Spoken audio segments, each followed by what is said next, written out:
नमस्कार साथियों, मैं अनूप पुनिया आप सभी का एग्जाम गुरुकुल भाई अनूप पुनिया यूट्यूब चैनल पे स्वागत करता हूं। जैसा कि आपको पता है, हम पॉलिटी पढ़ रहे हैं और पॉलिटी की इस सीरीज में हम जो हमारे संविधान का भाग 5 है जिसमें यूनियन गवर्नमेंट दिया हुआ है, यानी भाग 5 पढ़ रहे हैं। और यूनियन गवर्नमेंट में मैंने बताया था, यूनियन गवर्नमेंट में राष्ट्रपति, यूनियन गवर्नमेंट में वॉइस उपराष्ट्रपति, वॉइस प्रेसिडेंट, यूनियन गवर्नमेंट में प्रधानमंत्री, यूनियन गवर्नमेंट में council of minister, union government में पार्लियामेंट, पार्लियामेंट में राज्यसभा और लोकसभा, यूनियन गवर्नमेंट में ही आता है आपका फिर attorney general of India, union government में ही आता है जो सुप्रीम कोर्ट है या सर्वोच्च न्यायालय। ठीक है, तो जो यूनियन गवर्नमेंट में है, हम अब तक पढ़ चुके हैं प्रेसिडेंट का टॉपिक और वाइस प्रेसिडेंट का टॉपिक। आज हम देखेंगे prime minister and council of ministers, यानी प्रधानमंत्री और मंत्रिपरिषद के बारे में देखेंगे क्या होता है। तो सबसे पहले जो council of minister and prime minister का जो टॉपिक है, उसको शुरू करने से पहले एक बार देखते हैं, बैकग्राउंड में चलते हैं कि जो मंत्रिपरिषद का अगर सबसे पहले वर्णन मिलता हमारे संविधान में कहाँ मिलता है, तो उसके बारे में देखते हैं। तो सबसे पहले आपको आर्टिकल 53 याद होगा। क्या? आर्टिकल 53। आर्टिकल 53, आर्टिकल 53 में क्या है? आर्टिकल 53 में है all union executive powers, all union executive powers shall be vested in president, यानी सभी संघ कार्यपालिका की शक्तियां, संघ कार्यपालिका की शक्तियां, ठीक है, सभी संघ कार्यपालिका की शक्तियां राष्ट्रपति में निहित है, राष्ट्रपति में निहित है। ठीक है, कई बार ये बात हम पहले देख चुके हैं आर्टिकल 53 को, यानी जो सारी की सारी कार्यपालिका की शक्तियां वो किसके अंदर है? वो राष्ट्रपति के अंदर है। सारे के सारे जो भारत सरकार के काम है वो किसके नाम से किए जाते हैं? वो राष्ट्रपति के नाम से किए जाते हैं। ठीक है, अब ये पावर्स है, जो पावर्स यूज्ड, शक्तियों का प्रयोग होता है, पावर्स यूज्ड बाय, यानी शक्तियों का प्रयोग, शक्तियों का प्रयोग, शक्तियों का प्रयोग किसके द्वारा किया जाता है? या तो प्रेसिडेंट सेल्फ कर ले, यानी स्वयं कर ले। ठीक है भाई, अपने आप ही क्या है, अपने आप ही सभी शक्तियों का प्रयोग कर ले, यानी जो एग्जीक्यूटिव पावर्स है सारी की सारी राष्ट्रपति के द्वारा यूज की जाए। या फिर क्या है, अपने अधीनस्थों के माध्यम से, अब अपने सबऑर्डिनेट्स के माध्यम से, through subordinates, through subordinates, subordinates, ठीक है, यानी अधीनस्थों के माध्यम से, अधीनस्थों के माध्यम से। ठीक है, अब अधीनस्थ कौन होंगे, जो सबऑर्डिनेट्स कौन होंगे, यही क्वेश्चन है। ये कौन होंगे फिर? ये बात क्वेश्चन है। ये होंगे आर्टिकल 74 में दिया हुआ है। अधीनस्थ कौन होंगे? अधीनस्थ होंगे council of minister, council of ministers, यानी मंत्री परिषद, मंत्री परिषद। ठीक है, तो यानी जो आर्टिकल 74 में मंत्री परिषद दिया हुआ है, वही क्या है? वही है राष्ट्रपति, जो अपने अधीनस्थों के माध्यम से अपनी शक्तियों का प्रयोग करते हैं। वो अधीनस्थ कौन है? वो काउंसिल ऑफ मिनिस्टर या मंत्री परिषद। ठीक है, एक वर्ड है कैबिनेट या मंत्रिमंडल, वो अलग है, कैबिनेट या मंत्रिमंडल। ठीक है, ये वर्ड अलग है। कैबिनेट होता है जो इंपॉर्टेंट मिनिस्ट्री होते हैं, ठीक है, उनके मिनिस्टर क्या होती है? कैबिनेट होती है, यानी मुख्य जो मंत्री होते हैं, मंत्री परिषद में सभी आते हैं। ठीक है, मंत्री परिषद में कैबिनेट मिनिस्टर भी आते हैं, मंत्री परिषद में मिनिस्टर ऑफ स्टेट्स भी आते हैं, मंत्री परिषद में डिप्टी मिनिस्टर भी आते हैं। ठीक है, और यहाँ पे जो मेन क्या है, मेन आते हैं। ठीक है, तो देखो ये था यहां से कि मंत्री परिषद का जिक्र पहली बार कहां हुआ, तो कहां हुआ? लिखा हुआ नहीं है, लिखा हुआ सिर्फ यही है कि जो संघ कार्यपालिका की सभी शक्तियां राष्ट्रपति में निहित करती है, राष्ट्रपति उनको या तो स्वयं या अपने अधीनस्थों के माध्यम से प्रयोग करते हैं। ये इतनी बात आर्टिकल 53 में है। लेकिन हमने फिर ये जानने की कोशिश की कि अधीनस्थ कौन है, सबऑर्डिनेट्स कौन है, तो फिर हमको कौन मिले, आर्टिकल 74 के तहत काउंसिल ऑफ मिनिस्टर मिले। ठीक है, अब आर्टिकल 74 को देखते हैं। ये भी आप पढ़ चुके हो, सभी चीजें रिपीट हो रही है और मैं उम्मीद करता हूं कि आप क्लासेज में ही यानी साथ साथ ही आपको जो सभी चीजें हैं अच्छे से याद ही हो रही होगी, क्योंकि देखो मैं कितनी बार इन चीजों को रिपीट कर चुका हूं। आर्टिकल 53, आर्टिकल 74, इतनी बार इन चीजों का रिपीट कर चुका हूं, तो आपको साथ साथ याद हो गई होगी, ये मुझे उम्मीद है। और देखते हैं अब आर्टिकल 74 जिसमें क्या है, काउंसिल ऑफ मिनिस्टर्स है। ठीक है, आर्टिकल 74।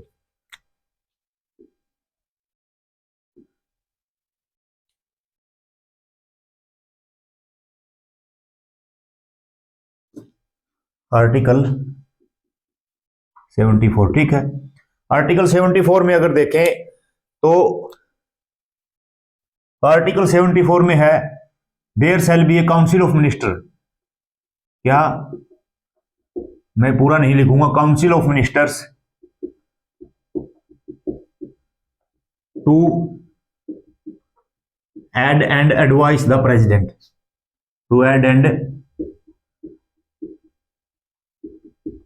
Advice the president. ठीक है, ये बात आपने पहले पढ़ी आर्टिकल 74 में, मैं 2-3 बार बता चुका हूं इस बात को, आर्टिकल 74 को ही बहुत बार बताया, रिपीट कर चुका हूं। ठीक है, यानी राष्ट्रपति की सहायता और सलाह के लिए, सहायता और परामर्श के लिए, परामर्श के लिए एक मंत्रिपरिषद होगी, एक मंत्री परिषद होगी। ठीक है, ये किस में है, ये आर्टिकल 74 में है। यानी अगर आपसे क्वेश्चन में ये भी पूछ लिया जाए कि काउंसिल ऑफ मिनिस्टर किस आर्टिकल में है, किस अनुच्छेद में है, तो अनुच्छेद 74 या आर्टिकल 74 में है। ठीक है, अब उसके बाद हमने इसमें और क्या देखा था, और हमने इसमें ये देखा था कि जो advice of council of minister है, ठीक है, इसमें क्या देखा हमने, जो 42वां संविधान संशोधन था, 42nd कॉन्स्टिट्यूशनल अमेंडमेंट एक्ट 1976 में जो आया था। ठीक है, ये क्या था, इसमें ये कहा गया जो एडवाइस है मंत्रिपरिषद को के द्वारा राष्ट्रपति को दी जाती है, वो क्या है, बाउंडेड है, advice is bounded to president, advice is bounded to president, यानी मंत्रिपरिषद के द्वारा दी गई सलाह राष्ट्रपति के लिए बाध्यकारी है, राष्ट्रपति के लिए बाध्यकारी है। ठीक है, ये बात भी हमने देखी है, यानी 42वां संविधान संशोधन में ये बात बोलेगी जो सलाह मंत्रिपरिषद अगर राष्ट्रपति को देती है तो वो राष्ट्रपति को माननी ही होगी। तो यहां पर फिर जो राष्ट्रपति की शक्ति है वो कम होगी, क्योंकि मंत्रिपरिषद कुछ भी बोले प्रेसिडेंट को करना पड़ेगा वो तो फिर होता है 44वां संविधान संशोधन, 44th कॉन्स्टिट्यूशनल अमेंडमेंट एक्ट 1978। और ये भी मैंने बताया था, इसमें फिर क्या कहा गया, जो president can return the advice once, सिर्फ एक बार, फॉर रिकॉन्सिडरेशन, फॉर रिकॉन्सिडरेशन, यानी राष्ट्रपति सलाह को केवल एक बार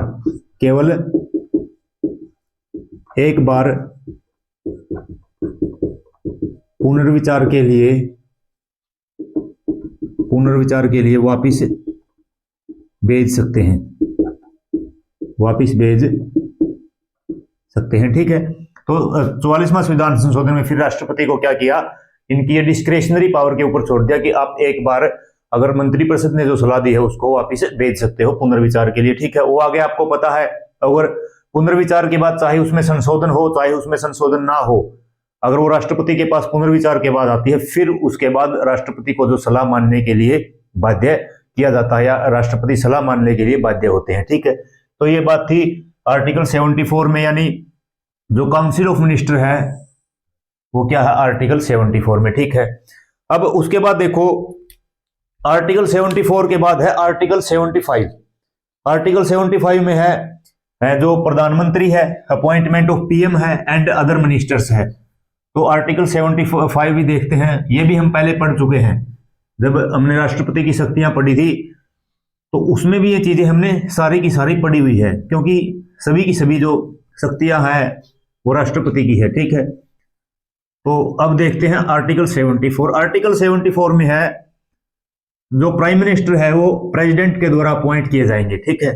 किसके द्वारा, प्रेसिडेंट के द्वारा अपॉइंट किए जाएंगे। और अन्य मिनिस्टर हैं वो भी प्रेसिडेंट के द्वारा अपॉइंट किए जाएंगे, लेकिन वो प्रधानमंत्री की सलाह पे, ठीक है। यानी अब देखते हैं article 75।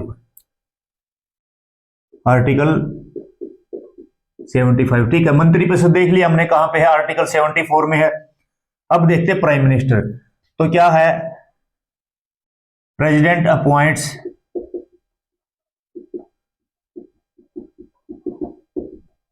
The prime minister and other ministers on the advice of prime minister, ठीक है। यानी राष्ट्रपति प्रधानमंत्री की नियुक्ति तथा अन्य मंत्रियों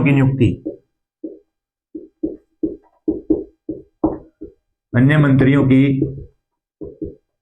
नियुक्ति प्रधानमंत्री की सलाह पर करते हैं। प्रधानमंत्री की सलाह पर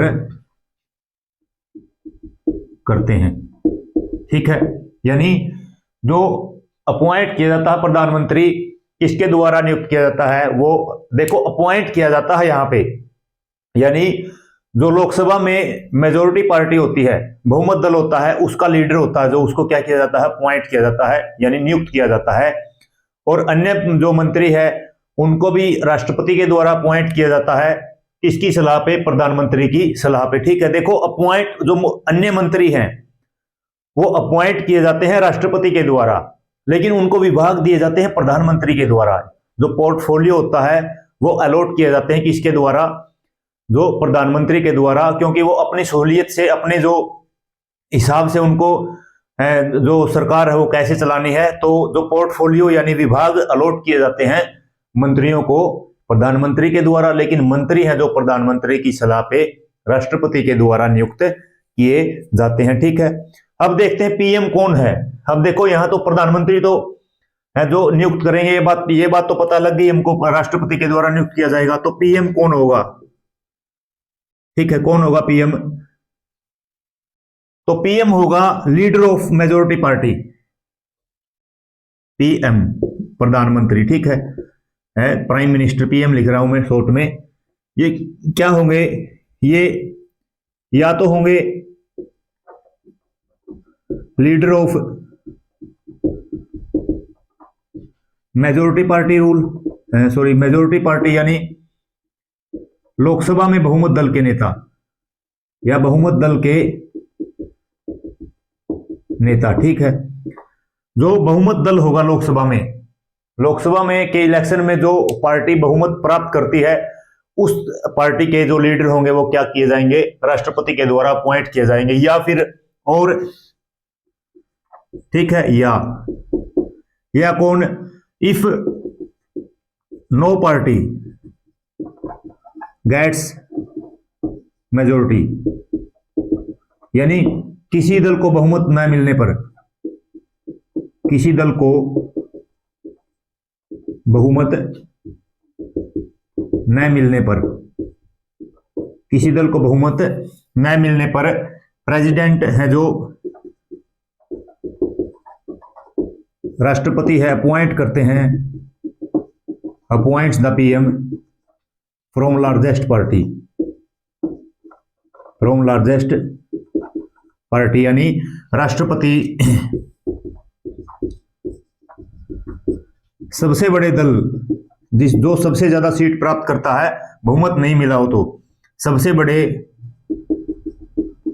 दल के व्यक्ति को, सबसे बड़े दल कैन अपॉइंट आएगा, पॉइंट्स नहीं, कैन अपॉइंट, ठीक है, कैन अपॉइंट, सबसे बड़े दल के व्यक्ति को प्रधानमंत्री नियुक्त कर सकते हैं, नियुक्त कर सकते हैं, ठीक है। ये क्या है, ये राष्ट्रपति की डिस्क्रेशनरी पावर है, डिस्क्रेशनरी पावर यानी विवेकाधीन की शक्ति है, वो अपने विवेक से, डिस्क्रेशनरी पावर है या राष्ट्रपति की क्या है, विवेकाधीन, अपने विवेक से वो कर सकते हैं, ठीक है। जो लार्जेस्ट पार्टी होती है, ये जरूरी नहीं कि वो करेंगे, लेकिन वो कर सकते हैं ऐसा कि जो लार्जेस्ट पार्टी है उसके किसी व्यक्ति को वो जो प्रधानमंत्री क्या है नियुक्त कर सकते हैं, और उनको बोला जाता है and asked to prove majority within 30 days, majority within 30 days, ठीक है। और 30 दिन के अंदर, 30 दिन के अंदर बहुमत सिद्ध करने को कहा जाता है, सिद्ध करने को कहा जाता है, ठीक है। तो ये था जो आर्टिकल 75 में प्रधानमंत्री है, ठीक है, और अन्य मिनिस्टर्स हैं। यानी क्या है, देखो आर्टिकल 75 में क्या बोला, president appoints the PM, prime minister and other ministers on the advice of PM, यानी राष्ट्रपति प्रधानमंत्री को नियुक्त करते हैं और अन्य जो मंत्री हैं उनको राष्ट्रपति प्रधानमंत्री को नियुक्त करते हैं और राष्ट्रपति जो अन्य मंत्री है उनको भी नियुक्त करते हैं, लेकिन प्रधानमंत्री की सलाह पर, ठीक है। उसके बाद पीएम किसको नियुक्त करते हैं, राष्ट्रपति या तो जो लोकसभा के इलेक्शन में मेजोरिटी प्राप्त कर ले जो पार्टी, ठीक है, जो दल बहुमत प्राप्त कर ले, या फिर अगर कोई भी दल बहुमत प्राप्त करने में कामयाब नहीं होता तो जो लार्जेस्ट पार्टी है उसके किसी भी व्यक्ति को राष्ट्रपति अपने विवेक से, विवेकाधीन जो शक्ति है उसका प्रयोग करके किसी भी लार्जेस्ट जो पार्टी, सबसे बड़ी पार्टी, सबसे ज्यादा सीट प्राप्त करने वाली पार्टी है, उस पार्टी के व्यक्ति को पीएम अपॉइंट कर सकते हैं और उसको कहा जाता है कि अब आप 30 दिन के अंदर जो अपना क्या है बहुमत सिद्ध कीजिए, ठीक है, यानी लोकसभा में बहुमत सिद्ध कीजिए, यानी बाद में फिर गठबंधन वगैरह करके जो अलायंस गवर्नमेंट बनती है ऐसे ही बनती है, फिर उनको गठबंधन करके क्या है 30 दिन के अंदर मेजोरिटी है जो सिद्ध करनी होती है, ठीक है। तो ये था।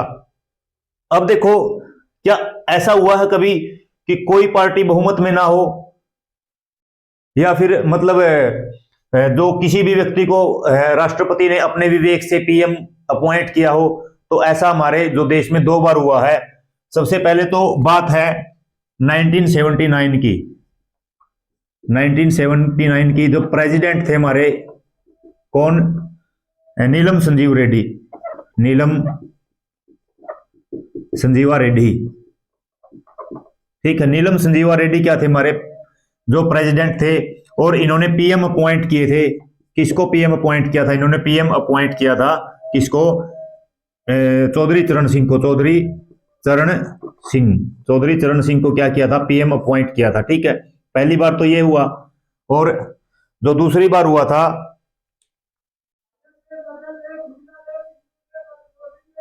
एक मिनट रुकना, ये मार्कर इंक निकल गई,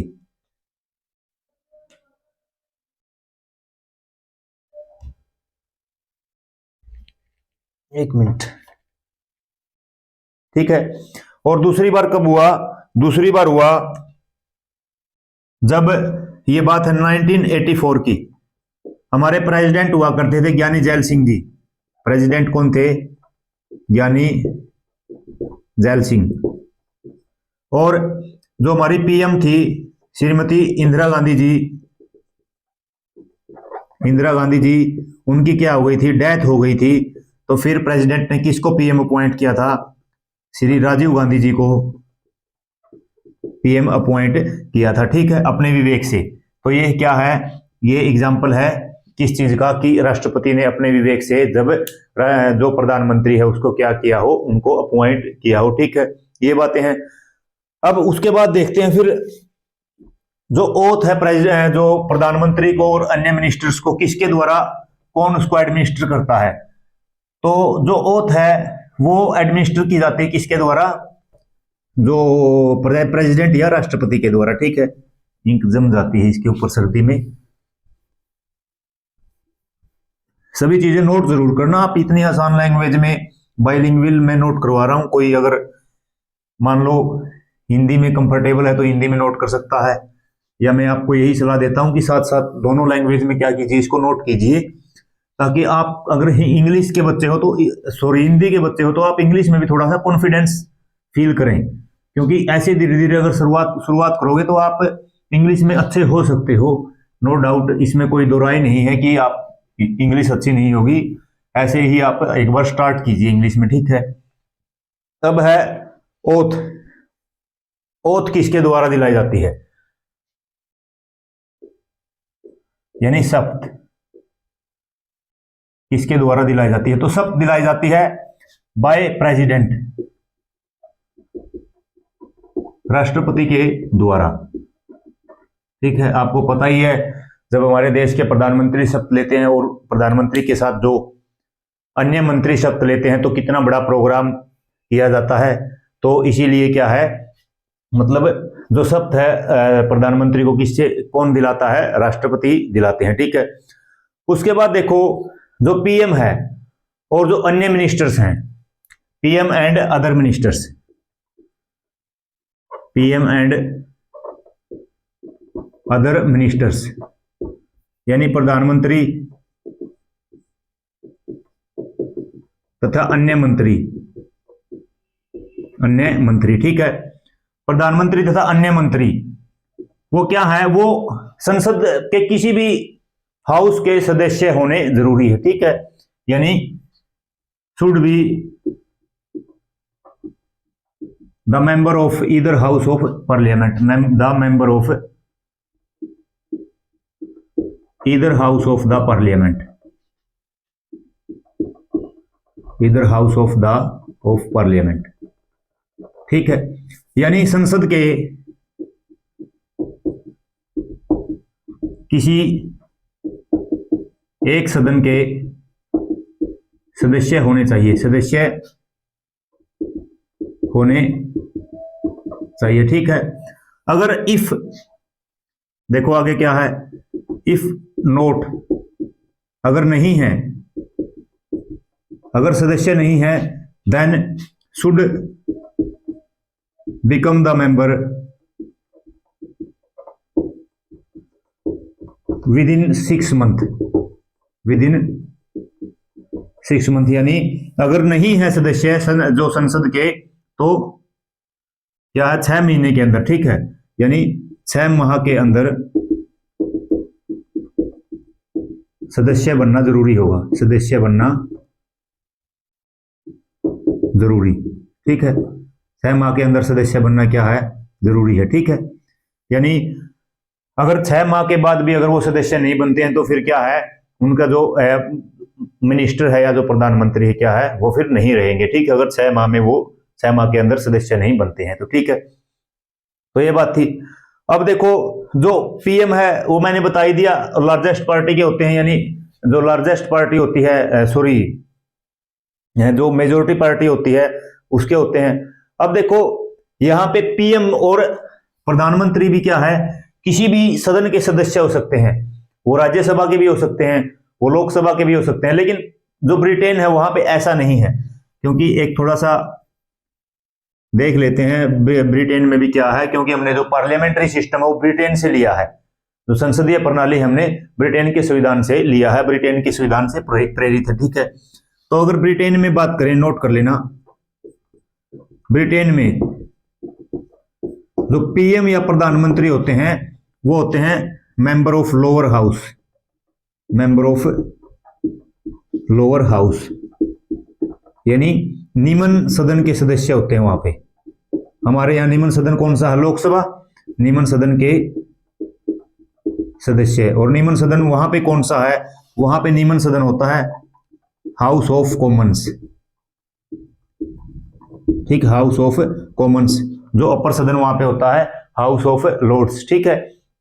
तो ये प्रधानमंत्री जो ब्रिटेन के रिस्पेक्ट में मैंने एक आपको बात बताई, इसको आप माइंड में रखना, ठीक है। तो ये बात है। अब उसके बाद देखते हैं कि कौन कौन पीएम है। अब मैंने बता तो दिया जो प्रधानमंत्री या मिनिस्टर्स क्या है। प्रधानमंत्री या मिनिस्टर हैं जो क्या होने चाहिए, वो होने चाहिए जो किसी भी सदन के सदस्य, चाहे राज्यसभा के चाहे लोकसभा के। अब जैसे अब अगर करंट की बात करें तो हमारे प्रधानमंत्री है माननीय नरेंद्र मोदी जी हैं, वो क्या है, वो लोकसभा के सदस्य हैं। लेकिन क्या हमारे संविधान में कभी राज्यसभा के सदस्य भी रहे हैं पीएम? हाँ, वो भी रहे हैं। हमारे संविधान में 3 दफा ऐसा हुआ है जब कोई राज्यसभा का सदस्य हमारे देश के प्रधानमंत्री बने हो, ठीक है। तो यानी पीएम फ्रॉम राज्यसभा, ठीक है, PM from Rajya Sabha, from Rajya Sabha, ठीक है। यानी राज्यसभा से प्रधानमंत्री कौन बने, राज्यसभा से प्रधानमंत्री, ठीक है। 1966 में श्रीमती इंदिरा गांधी जी क्या है, वो प्रधानमंत्री बनती है और फिर वो क्या है, उनको राज्यसभा का सदस्य चुन लिया जाता है 6 महीने के अंदर, यानी वो राज्यसभा की सदस्य थी, यानी श्रीमती इंदिरा गांधी जी, ठीक है। उसके बाद फिर क्या है, उसके बाद 1966 की बात है। 1966 में एचडी देवगौड़ा जी, वो भी क्या थे, वो भी जब प्रधानमंत्री बने 1966, एचडी देवगौड़ा, ठीक है। वो भी क्या है, वो भी राज्यसभा के सदस्य थे जब प्रधानमंत्री बने। और 2004 में महान अर्थशास्त्री डॉक्टर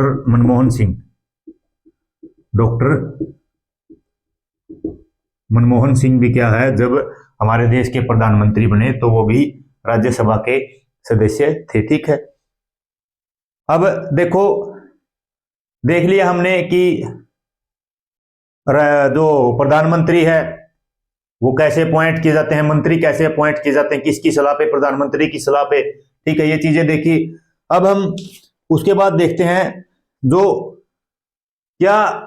मंत्री हैं वो हटाए भी जा सकते हैं, तो यानी मिनिस्टर्स हैं वो क्या है, रिमूव किए जा सकते हैं, किसकी सलाह पे, प्रधानमंत्री की सलाह पे, ठीक है। अब देखो अपॉइंट तो कर लिए, अब अगर कुछ दिक्कत होती है तो उनको फिर हटा भी सकते हैं। तो कौन हटा सकते हैं, मिनिस्टर्स, ठीक है। Ministers can be removed by president on the advice of PM, प्रधानमंत्री की सलाह पे, यानी राष्ट्रपति किसी भी मंत्री को प्रधानमंत्री की, पीएम की सलाह से हटा सकते हैं, सलाह से, क्योंकि वही अपॉइंट करते हैं, किसकी सलाह से, प्रधानमंत्री की सलाह से, और वही फिर क्या है, राष्ट्रपति ही क्या है, उनको हटा भी सकते हैं, ठीक है। और देखो अब जो, यानी राष्ट्रपति हटा सकते हैं कभी भी प्रधानमंत्री कहे तो फिर क्या है, जो मिनिस्टर्स हैं वो क्या है, जो राष्ट्रपति के प्रसाद पर्यंत कार्य करते हैं, ठीक है। यानी ministers should hold the post,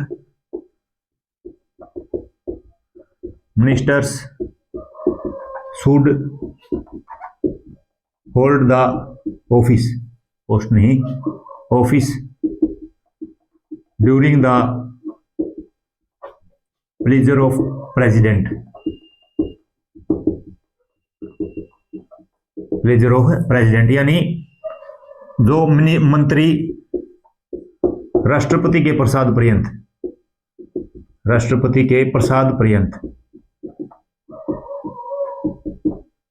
पर्यंत क्या करते हैं, कार्य करते हैं, ठीक है।